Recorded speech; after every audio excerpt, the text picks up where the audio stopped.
ಊರಿದೆ, ಜನರಿದ್ದಾರೆ, ಆದರೆ ಊರಿಗೆ ಬಸ್ ಮಾತ್ರ ಇಲ್ಲ. 30 ವರ್ಷಗಳಿಂದ ಬಸ್ ಇಲ್ಲದೆ ಈ ಗ್ರಾಮದ ಜನರು ಪರದಾಡ್ತಾ ಇದ್ದಾರೆ.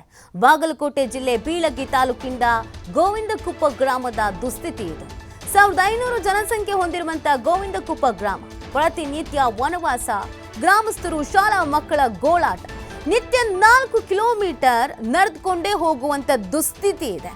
ಹೈವೇ ಪಕ್ಕದಲ್ಲಿದ್ರು ಬಸ್ಸಿಗಾಗಿ ಕಾಯ್ತಾ ಇರುವ ವಿದ್ಯಾರ್ಥಿಗಳು ಕನಿಷ್ಠ ಮೂಲಭೂತ ಸೌಕರ್ಯ ಆದರೂ ಕೊಡಿ ಅಂತಿದ್ದಾರೆ ಗ್ರಾಮಸ್ಥರು.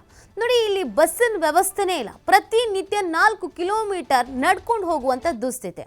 ಹಿಂದಿನ ಕಾಲದಲ್ಲೆಲ್ಲ ಈ 4 ಕಿಲೋಮೀಟರ್ ಏನು ದೊಡ್ಡ ವಿಚಾರ ಅಲ್ಲ. ನೀವು ಯಾರನ್ನೇ ಕೇಳಿ, ಮನೇಲಿರುವ ವಯಸ್ಸಾದವರಿಗೆ ನಾವು 9 ಕಿಲೋಮೀಟರ್ ನಡ್ಕೊಂಡು ಹೋಗ್ತಿದ್ವಿ, 10 ಕಿಲೋಮೀಟರ್ ನಡ್ಕೊಂಡು ಹೋಗ್ತಾ ಇದ್ವಿ, ತೀರಾ ಕಷ್ಟಪಡ್ತಿದ್ವಿ, ಲಾರಿ ಹತ್ಕೊಂಡು ಹೋಗ್ತಿದ್ವಿ, ಟ್ಯಾಕ್ಟ್ರಿ ಹತ್ಕೊಂಡು ಹೋಗ್ತಾ ಇದ್ವಿ ಅಂತ ಹೇಳ್ತಾರೆ. ಹಾಗಿದ್ರೆ ಈಗಲೂ ಅದನ್ನೇ ಮಾಡಬೇಕು ಅಂದರೆ ಇನ್ನು ದೇಶ ಅಭಿವೃದ್ಧಿ ಆಗಿದೆ ಅನ್ನೋದನ್ನು ನೀವು ಹೆಂಗೆ ಅಳತೆ ಮಾಡ್ತೀರಾ? ಅಭಿವೃದ್ಧಿ ಆಗಿದೆ ಅಂತ ಬಾಯಿ ಬಿಡ್ಕೊತೀವಿ ತಾನೇ ನಾವು. ಪ್ರತಿನಿತ್ಯ 4 ಕಿಲೋಮೀಟ್ರ್ ನಡ್ಕೊಂಡು ಹೋಗಬೇಕು ಅಂದರೆ ಇದು ಯಾವ ಥರದ ದುಸ್ಥಿತಿ? ನಾವು ಇನ್ನು ಯಾವ ವರ್ಷದಲ್ಲಿದ್ದೀವಿ? ಹಾಗಿದ್ರೆ ಏನು ಅಭಿವೃದ್ಧಿ ಆಗಿದೆ? ಬಸ್ಸೇ ಇಲ್ವಂತೆ. ಪಾಪ ವಯಸ್ಸಾದವರು, ಸ್ಕೂಲ್ಗೆ ಹೋಗುವಂಥ ಮಕ್ಕಳು, ಕೆಲಸಕ್ಕೆ ಹೋಗುವಂಥವರು ತೀರ ಸಮಸ್ಯೆಯನ್ನು ಎದುರಿಸ್ತಾ ಇದ್ದಾರೆ. ಆದಷ್ಟು ಬೇಗ ಇದಕ್ಕೆ ಗಮನ ಹರಿಸಬೇಕು ಅಧಿಕಾರಿಗಳು. ಯಾಕೆ ಈ ಥರದ ಸಮಸ್ಯೆ ಆಗ್ತಿದೆ, ಏನು ವ್ಯವಸ್ಥೆ ಬೇಕಾಗಿದೆ, ಯಾಕೆ ಬಸ್ನ ವ್ಯವಸ್ಥೆಗಿಲ್ಲ, ಇಲ್ಲಿರೋರು ಹೇಗಾಗಿ ಸ್ಕೂಲಿಗೆ ಹೋಗಬೇಕಾಗುತ್ತೆ, ವ್ಯವಸ್ಥೆ ಹೇಗೆ ಮಾಡಬೇಕಾಗತ್ತೆ, ಇದ್ರ ಬಗ್ಗೆ ಯೋಚಿಸಬೇಕಾಗತ್ತೆ. ಸೊ ಅಲ್ಲಿನ ಗ್ರಾಮಸ್ಥರು ಈಗ ಆಕ್ರೋಶವನ್ನು, ಅಸಮಾಧಾನವನ್ನು ವ್ಯಕ್ತಪಡಿಸ್ತಾ ಇದ್ದಾರೆ. ಪ್ರತಿನಿತ್ಯ ಇದೇ ಗೋಳಾದರೆ ಏನು ಮಾಡೋದು? ವಿದ್ಯಾಭ್ಯಾಸಕ್ಕೆ ಸಮಸ್ಯೆ ಆಗುತ್ತೆ. ನೋಡಿ, ಮಕ್ಕಳು ಪಾಪ ನಡ್ಕೊಂಡು ಹೋಗ್ತಾ ಇದ್ದಾರೆ. ನಾನು ಆಗಲೇ ಹೇಳ್ತಾ ಇದ್ದೆ, ಹಿಂದಿನ ಕಾಲದಲ್ಲಿ ತೀರಾ ಕಾಮನ್. ಆದರೆ ಈಗಲೂ ಕೂಡ ನಾವು ಇದನ್ನೇ ಅನುಭವಿಸ್ಬೇಕು ಅಂತ ಅಂದರೆ ನಾವು ಅಭಿವೃದ್ಧಿ ಆಗಿದೆ ಅಂತೀವಲ್ವಾ?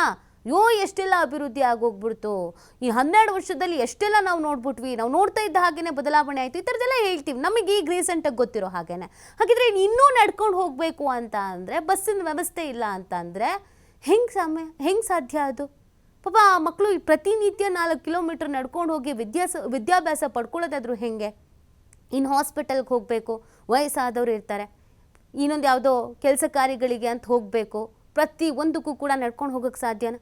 ಅಥವಾ ಬಸ್ ಇಲ್ಲ ಅಂತ ಮನೇಲಿ ಕೂತ್ಕೊಳ್ಳೋಕೆ ಸಾಧ್ಯನಾ?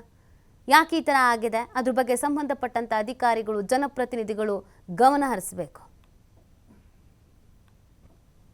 ಮುಂಜಾನೆ ಒಂದ್ ಬಂದ್ರಾಕತ್ರಿ 7ಕ್ಕೆ, ಮತ್ತ 10 ಗಂಟೆಗೆ ಒಂದ್ ಬಂದ್ರಾಕ್ತೈತ್ರಿ, ಮತ್ತ ಚಂದ್ರಗಡೆ 2 ಮಧ್ಯಾಹ್ನ 2 ಇಷ್ಟು ಬಂದ್ರೆ ಎಷ್ಟೋ ಅನುಕೂಲ ಆಕತ್ರಿ. ಇಲ್ಲಿದ್ದ ನಡೆದು ಹೋಗ್ಬೇಕ್ರಿ, ಇಲ್ಲಿದ್ದ ಹೋಗ್ರು ಹೊಡ್ದಂದ್ರ ಹಿರೇನ್ ಆಗ್ಬಿಡ್ತಾವ್ರಿ ಮಕ್ಕಳ್ರಿ. ಹಿಂಗೈತ್ರಿ. ಮತ್ತ ಸಾಲಿ ಬಸ್ ಬೇಕ್ರಿ ಸರಿ. ಬಸ್ ಬರುವಂಗಾದ್ರೆ ತೀರಾ ಚಲೋ ಆಗ್ತೈತ್ರಿ. ಮಕ್ಕಳ ಬಸ್ ಬೇಕಾರಿ. ಯಾವ ಬಸ್ಸ ಇಲ್ರಿ ನಮ್ಮೂರಿಗೆ. ಆತ್ರಿ ಸರ್, ಇದು ಬಡ್ಡಾಗಿದ್ದ ಇಲ್ಲ ಇಲ್ರಿ. ಈಗ ನಡ್ಬಾರ್ಕ ಒಂದ್ 2 ತಿಂಗಳು ಬರ್ತಾವ್ರಿ, ಬಂದಿದ್ದ ಗಪ್ಪ ಆಗ್ಬಿಡ್ತಾವ್ರಿ. ಅಲ್ಲಿ ಸಂತಿಗೆ ನಡೆದ ಹೋಗುದ್ರಿ. ಯಾರ ಪುಣ್ಯದಾರ ಹತ್ತಿಸ್ಕೊಂಡ್ರ ಪುಣ್ಯರೇ, ಹತ್ತಿಸ್ಕೊಂಡಾರ ಬೈತಾರ್ರಿ. ಇಷ್ಟ ರೀ. ಮುಂಜಾನೆ ಒಂದ್ ಬಂದ್ರಾಕತ್ರಿ 7ಕ್ಕೆ. ಇಲ್ಲಿ ನಮ್ಮ ಊರೊಳಗೆ ಸುಮಾರು ವರ್ಷದಿಂದ ಆಯ್ತು, ಒಟ್ಟ ಬಸ್ಸಿನ ಸೌಲಭ್ಯನೇ ಇರಲಾಗೈತಿ. ನಾವು ಮುಂಜಾನೆ ಎಲ್ಲ ಕೆಲಸ ಮುಗಿಸ್ಕೊಂಡು 7 ಗಂಟೆ ಅಂದರೆ ಇಲ್ಲಿ ಬಸ್ ಸ್ಟ್ಯಾಂಡ್ ಇರಬೇಕು. ಆದ್ರೂ ಬಸ್ ಕರೆಕ್ಟ್ ಟೈಮಿಗೆ ಇದ್ದರೂ ಅವ್ರು ಬರೋಂಗಿಲ್ಲ. ಅದ್ರ ಸಂಬಂಧ ನಾವು ಮತ್ತು ಇಲ್ಲಿಂದ ಸಂಸಿ ಕ್ರಾಸ್ವರೆಗೂ ಒಂದು 3 ಕಿಲೋಮೀಟ್ರ್ ನಡ್ಕೊತ ಹೋಗ್ಬೇಕು. ಅಲ್ಲಿ ಬಸ್ಸಿಗೆ ಕಾಯಬೇಕು, ಅಲ್ಲಿ ಕರೆಕ್ಟಾಗಿ ಬಸ್ ನಿಲ್ಲಲ್ಲ.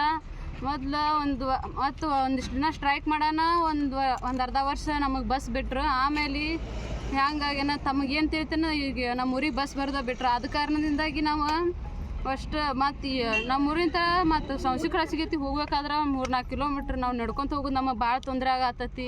ನಾವು ಸಾಲಿ ಮುಟ್ಬೇಕಂದ್ರೆ ಮತ್ತು ಅಲ್ಲಿ 10 ಗಂಟೆ ಐತಿ, ಮ್ಯಾಗ ಆಕತಿ. ಅದ್ರ ಸಂಬಂಧ ನಮ್ಮ ಸ್ಕೂಲೊಳಗೂ ಬೈಸ್ಕೊಳ್ಳೋದು, ಅಲ್ಲಿ ಪ್ರೀಡ್ನು ಮಿಸ್ ಆಗೋದು. ಈ ತೊಂದರೆಯಿಂದ ನಾವು ಪಾರಾಗಬೇಕಂದ್ರೆ ನಮ್ಮ ಊರಿಗೆ ಬಸ್ಸಿನ ಸೌಲಭ್ಯ ಆಗ್ಬೇಕಂತ ಕೇಳ್ಕೊಂಡು. ಇಲ್ಲಿ ನಮ್ಮ ಊರೊಳಗೆ ಸುಮಾರು ವರ್ಷದಿಂದ ಆಯ್ತು, ಒಟ್ಟ ಬಸ್ಸಿನ ಸೌಲಭ್ಯನೇ ಇರಲಾಗೈತಿ. ನಾವು ಮುಂಜಾನೆ ಎಲ್ಲ ಕೆಲಸ ಮುಗಿಸ್ಕೊಂಡು 7 ಗಂಟೆ ಅಂದರೆ ಇಲ್ಲಿ ಬಸ್ ಸ್ಟ್ಯಾಂಡ್ ಇರಬೇಕು. ಆದ್ರೂ ಬಸ್ ಕರೆಕ್ಟ್ ಟೈಮಿಗೆ ಇದ್ದರೂ ಅವ್ರು